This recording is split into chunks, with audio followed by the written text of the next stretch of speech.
the idea that science is somehow limiting is crazy to me. When you hear someone say like, that's a scientific fact or that's been proven, the only place that gets used is in marketing. Like a good study always says at the end, we need to do more research. Like we found that in these certain circumstances and these conditions with these people on average, this is what we saw and we need to do more research. But I find that like, if you look at Albert Einstein, you look at some of the greatest scientists, they're thinking way outside of the box. They're thinking with a spiritual mind, not like a limited mind, not with like getting deeper and deeper inside these constructs and making your box smaller and smaller and smaller. That's not a scientist anymore. Ironically, that's dogmatic religion. Ironically. Yeah. Scientists hate saying religion is right, but ironically, that's what they've created is the science religion. And as we know, there is no such thing as proof or fact in science. Everything's about perspective or these certain conditions and these averages and things get disproven all the time. And I always look to when someone asks me a question about what's like the science take on this, I always say, well, this is what has been shown so far, but I'm open. I'm always saying I'm open. I'm open to learn a different way for new data to come along. Science is not closed-minded. It should not be. It's ironic that it's become a dogmatic religion that's weaponized. Why do you think that's happened specifically? Like I used to, during the Schmovid times, people would say, it's science. What comes up for you as a scientist when someone says to you, well, believe it because it's science? Well, I mean, South Park did a whole their masters. South Park's great. The one you showed me with the Prime drink was so good. Oh, that was so funny. But this is about like where science replaces God, like where they say the word science everywhere that you'd use God, like, oh, my science, or, you know, science in the future has taken the place of God because it's the new authority that they try and control you with. And trust me, I'm actually someone who's very God-fearing, but religion can be weaponized in the past. And we saw that throughout history. But now it's science that's weaponized because we've seen the narrative where science has replaced religion. And now that's what's told to you as a way to stay in line, to plug back into the matrix, to get your work done, to take your medications. Listen to science.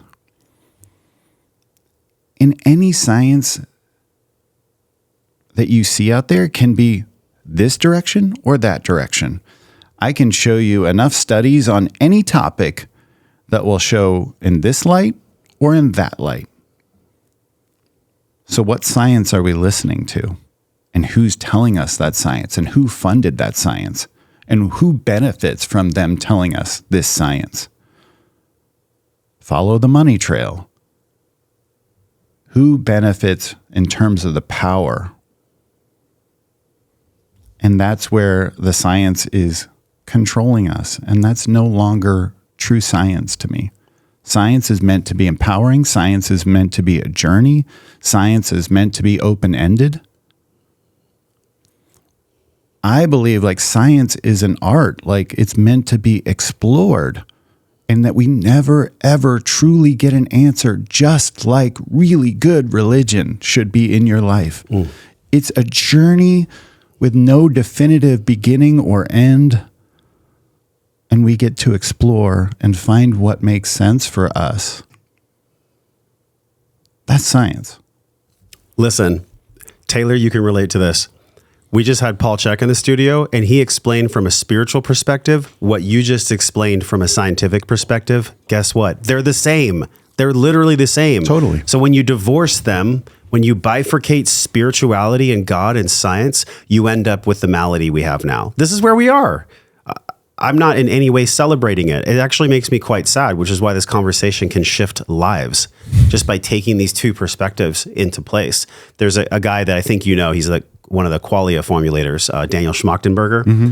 And the very first time I ever interviewed him, he said, you know, the goal for real empathy and connection and the best life you could ever have would be, can you see the world from someone else's eyes? Mm. Can you actually see the world? Can you have compassion for the way that someone else sees things? I understand why parents triple masked and, you know, got 10 booster shots and they did all this stuff from fear because they were weaponized. They were propagandized. Yeah. But when you start talking about these things, that fear that created the very construct these parents operated from is the very fear that they come back at you with, because they're so married to that God of safety, when really it's just pseudo safety. Mm-hmm. It's just safety that was sold to them by the money that was made from that sale. Mm-hmm. And this is the part that really just, it irritates me, but I understand that it's just part of the theater kind of playing out here in a grand, vast way. But it doesn't have to be that way. Like, we can literally use our moment together that we have to just shift one perspective, which then ripples into another perspective. When you throw a rock in a pond, that's why there's ripples, man.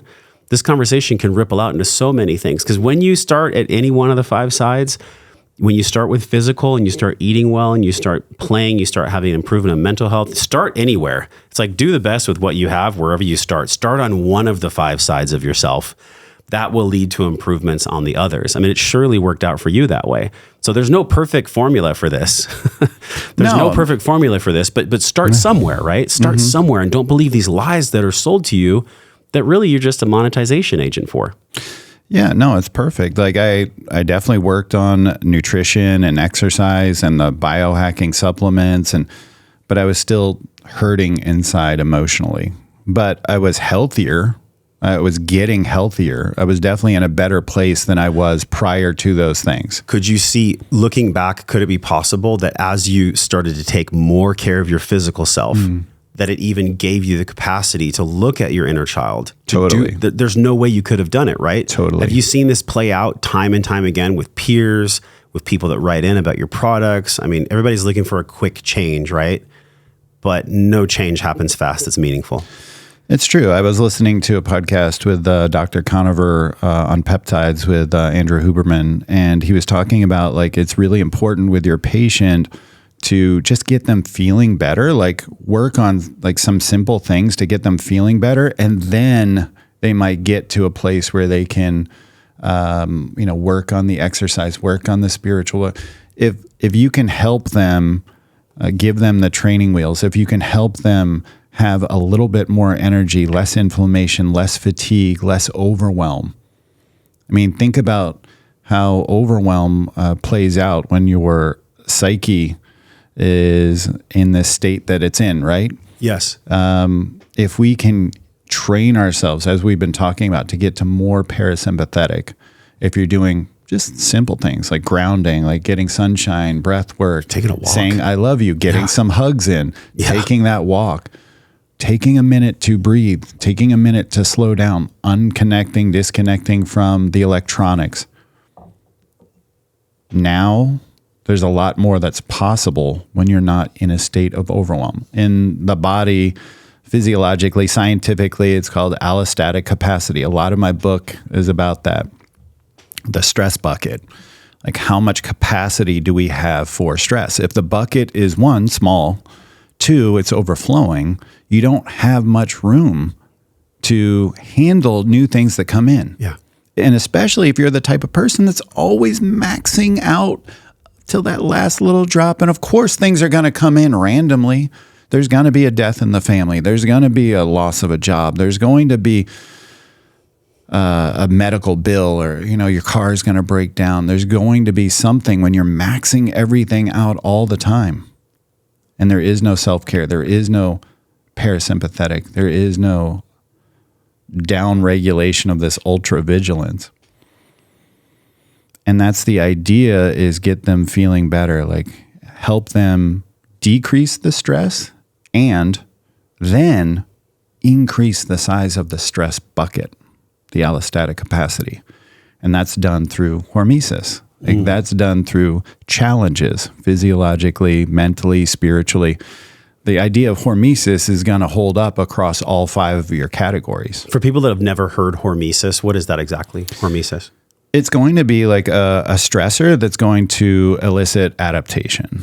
So this is like the idea, like you probably heard of, cold plunges, hot saunas, HIIT workouts, fasting, ketogenic diet, metabolic flexibility, meal timing, macronutrient cycling, like whatever it is, like it's just like the idea of periodization in working out. I'm sure, you know about that. Paul Chek talks a lot about that. That was a breakthrough, the idea of periodization. Guys were going to the gym and doing the same type of workouts every day, doing the same curls, the same order every day. And then the idea that if I mix this up, if I mix up the type of movements, if I mix up the weights, if I mix up the reps, if I mix up the speed, if I mix up, maybe I'm doing eccentric only, and overloading where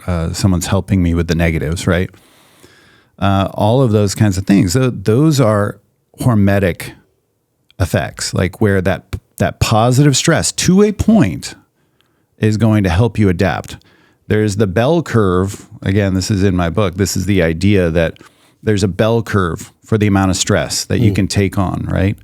And so this is the idea that there's going to be a certain amount of stress that is going to elicit a greater and greater and greater amount of adaptation. And the best point is going to be at the tip of the bell curve, at the top tip, sorry. And that's going to be the Goldilocks zone, where that's the most amount of stress that you can take on for the most amount of adaptation. But then there's the backside, the right-hand side of that curve, where it starts going back down again. And that's going to be where it's no longer eustress, EU stress, a good stress, and now it's a distress, where now it's starting to be counterproductive. And that's where being in tune with your body is going to be critical. That's where knowing your allostatic capacity, knowing the size of your stress bucket, where, yes, maybe last month, that cold plunge, that hot sauna, that fasting was good for you, helping you grow stronger, giving you hormesis. But this month, you just got divorced. This month, you just lost your job. This month, your pet just died. This month, your mother's sick and you're having to take care of her. Wow. Okay. Like there's more stress on your plate. Those things that were stresses before are now distresses. So this is the idea of allostatic capacity and your allostatic load, and understanding hormesis is there's going to be a time and a place that these things are effective and sometimes they're not. And it's all like in science, especially in a lot of my ingredient studies, it's called like a dose response curve, like where there's going to be a certain effect that you're going to see at a certain dose. And then maybe it's a greater effect at a greater dose, and a greater effect at a greater dose. But then that effect starts going down and down and down, where you're no longer seeing that effect response anymore. And it's actually being maybe potentially counterproductive. So that's hopefully helpful. Whoa. If you enjoyed that one you just saw, you will love this one on the screen. Click it and enjoy.